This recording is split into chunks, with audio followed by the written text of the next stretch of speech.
Hello friends, అందరికీ నమస్తే. నేను మీ Siva. Welcome back to STV updates. Telangana ప్రభుత్వం రేవంత్ రెడ్డి గారు మరొక పథకం కింద అయితే రాష్ట్ర వ్యాప్తంగా ఉన్న మహిళలందరి ఖాతాలో కూడా నేరుగా డబ్బులనైతే జమ చేయడానికి సిద్ధమయ్యారు.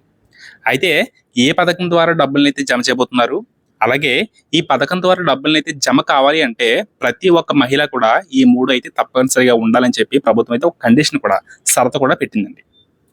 అయితే ప్రభుత్వం పెట్టిన ఈ షరతు ఏమిటి, మనం ఏ డాక్యుమెంట్స్ అయితే మన దగ్గర అయితే ఉంచుకోవాలి డబ్బులు రావాలంటే, అలాగే ప్రతి నెల కూడా మనకి డబ్బులు అయితే ఖచ్చితంగా రావాలి అంటే ఎటువంటి డాక్యుమెంట్స్ రెడీ చేసుకోవాలన్న దానికోసం కూడా ఈ రోజు ఈ వీడియోలో మనం కంప్లీట్ గా తెలుసుకుందాం.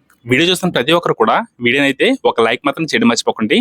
ఎటువంటి లేటెస్ట్ అండ్ జెన్యూన్ అప్డేట్స్ అందకుండా ముందు మీరు పొందాలి అంటే వెంటనే మన ఛానల్ సబ్స్క్రైబ్ చేసుకోండి, పక్కన గంటని ఆల్రెడీ టైప్ చేసుకోండి. తెలంగాణ ప్రభుత్వం రేవంత్ రెడ్డి గారు అయితే అధికారంలోకి వచ్చిన దగ్గర నుంచి కూడా ప్రతి ఒక్క పథకాన్ని కూడా అమలు చేయడానికి అయితే దృష్టి సారించి అమల్లోకి అయితే తీసుకొస్తున్నారండి. అందులో ముఖ్యంగా మహిళలకైతే ఉచిత బస్సు, అదేవిధంగా 200 యూనిట్ల వరకు ఉచిత కరెంట్, అలాగే 500కి గ్యాస్ సిలిండర్ లాంటి ఎన్నో పథకాలను అయితే అమల్లోకి తీసుకొచ్చారు.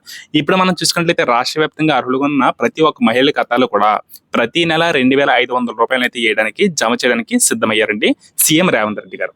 ఇందులో భాగంగానే ఈ మహాలక్ష్మి పథకానికి సంబంధించి 2,500 రూపాయలు వెయ్యాలి అంటే ఖచ్చితంగా ఈ మూడు ఉండాలని చెప్పారు కదండి. ఆ మూడు ఏంటంటే తెలంగాణ రాష్ట్ర పౌరుడిగా ఉన్నటువంటి ఆధార్ కార్డు అయితే ప్రతి ఒక్క మహిళ కూడా చూపించాలి ప్రభుత్వానికి.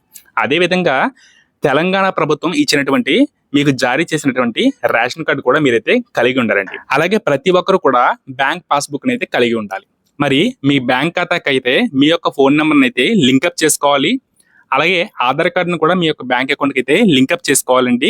దీనితో పాటు ఎన్పిసితో కూడా మీ యొక్క బ్యాంక్ ఖాతాని అయితే లింకప్ చేసుకోవాలి. ఈ ఎన్పిసి అనేది కేంద్ర ప్రభుత్వం అయితే ప్రభుత్వ పథకాలకు సంబంధించిన డబ్బులను అయితే జమ కావాలంటే ఈ యొక్క ఎన్పిసితో లింకప్ చేసుకోవాలని చెప్పి ప్రభుత్వం అయితే ఈ సంవత్సరమే కొత్త రూల్ని అయితే తీసుకొచ్చింది. కాబట్టి దీనితో కూడా మీ యొక్క బ్యాంక్ ఖాతాని అయితే లింకప్ చేసుకున్నట్లయితే ఎటువంటి ప్రాబ్లం కూడా లేకుండా మీ యొక్క అకౌంట్కి అయితే డబ్బులు అయితే జమ అవుతాయండి. అండ్ అలాగే ఈకేవైసీ కూడా ఖచ్చితంగా అందరూ కూడా చేసుకోండి. ఈ విధంగా చేసుకున్నట్లయితే డబ్బులు అయితే ఖచ్చితంగా వస్తాయండి.